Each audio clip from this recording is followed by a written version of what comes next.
What's up everyone, Brandon here. If you don't know me, I'm a physical therapist that's almost done with a law degree. I also hold a master's degree in public health, but I don't use my degrees to work for anyone because I believe I'm much more valuable than when anyone's willing to pay me.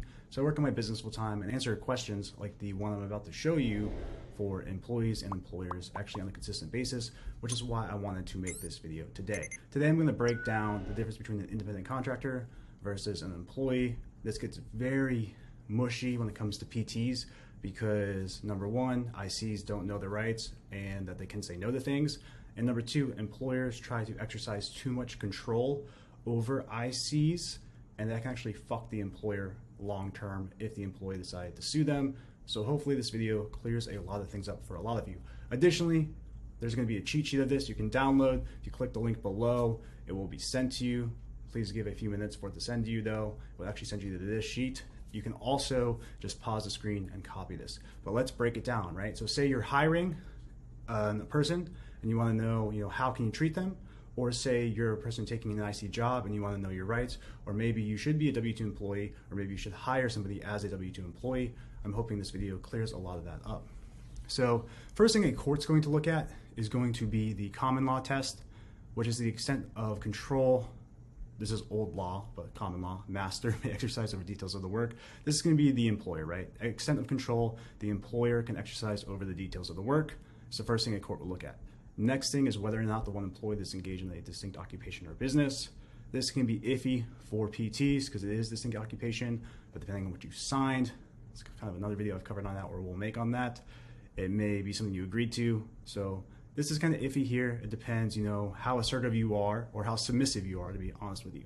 Now, the kind of occupation is the work usually done under the direction of the employer or by a specialist without supervision. So most PTs are specialists, right? However, if you're a new grad and you just don't have confidence yet or something like that, they might have more direction, which actually could be harmful to you in the long run.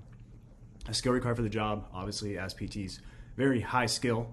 So this is something where this is probably going to be thrown out and not really looked at, but something to consider. Now, whether the employer or worker supplies the instrumentalities, tools, and place of work. So here, obviously, the employer is mostly going to win unless you're contracting out of an office.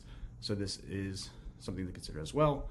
The length of time for which a person is employed, the method of payment by job or by time. Now, when you're an IC, you're usually paid by job or by time, but remember, as an IC, you can walk away, all right? You don't have to be there, no set hours, you can do what you want. If an employer tries to control that but pays you as an IC, they're actually violating some employment laws.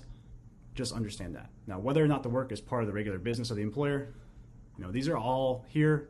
This is the common law test. We're going to expand on this more, but this is where you start, right? You want to start here.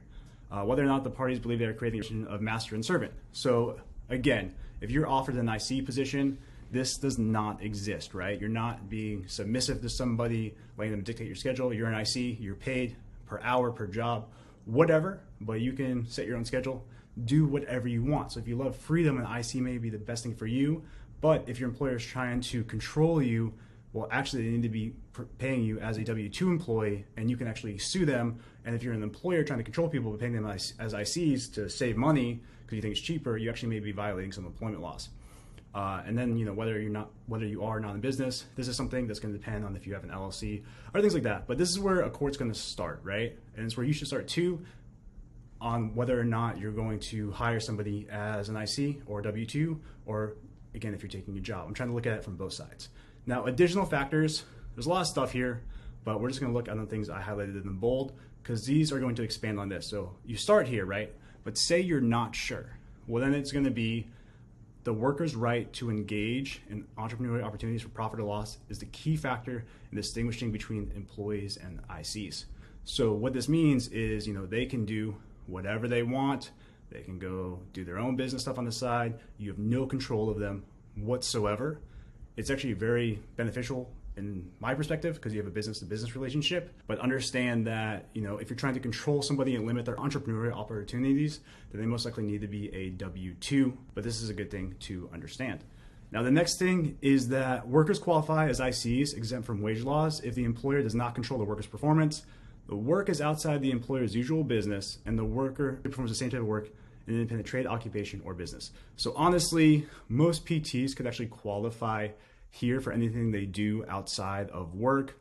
and a few other things, but it really depends, how they're paid. This is something where read this, look at it, try to understand it, and just consider this when you're taking a job for IC or W-2, or if you're going to employ somebody as a W-2 or IC. Really understand this, because as an employer, this may scare you, right? Because they can do all these things that may mess with your business. Obviously, you don't have a growth mindset if you think so, because you should be supporting everyone while helping everyone grow. But if you're someone that's very controlling, you probably want to pay people as W-2s, save money in the long term that way. If you're an independent contractor now and you're being controlled like this, realize that you could actually sue your employer for benefits or just for violating certain laws.